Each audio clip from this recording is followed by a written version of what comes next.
আসসালামু আলাইকুম ভিউয়ার্স। বর্তমানে আমি অবস্থানরত রয়েছে আমাদের বানিয়াচংয়ের শরুক্কানি এলাকায় এবং আপনারা দেখতে পারতেছেন আমার পিছনে রয়েছে হাঁস লালন পালন করার একটি ছোট্ট ঘর। আর এর পিছনেই রয়েছে একটি ভাইরাল তেঁতুল গাছ, যেটা কিনা আসলে দেখার মতো। আপনারা জানলে অবাক হবেন, আমাদের বানিয়াচংয়ের মধ্যে রয়েছে ঐতিহ্যবাহী জায়গাগুলো যেগুলো আসলে দেখার মতো এবং অতুলনীয়। এর ধারাবাহিকতায় দেখতে পারতেছেন এই যে জায়গাটি, এটা হচ্ছে গিয়ে হাঁস লালন পালন করার একটা সুন্দর চিত্র। আর এই যে তেঁতুল গাছ, যখন সময় বর্ষাকাল মৌসুম থাকে না, হেমন্তকাল বা বসন্তকাল, এই টাইমটাতে কিন্তু এই জায়গাগুলো পানি শূন্যতা থাকে এবং এই জায়গাগুলো আসলে অতি সুন্দর লাগে। তার কারণ হচ্ছে গিয়ে হাওর অঞ্চল এলাকায় এই যে চারোদিকে গাছের চারোদিকে ফাঁকা বসার মতো একটা প্লেস, এইটা আসলে অতুলনীয়, যেটা আসলে দেখার মতো এবং সৌন্দর্য।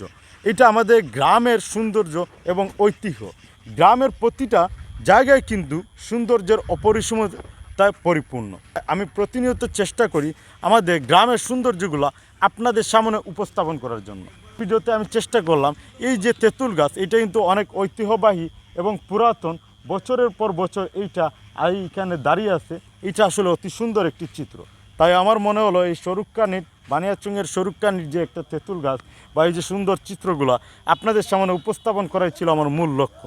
ভিডিওটা ভালো লাগলে বেশি করে শেয়ার করে দেবেন। ধন্যবাদ। আসসালাম।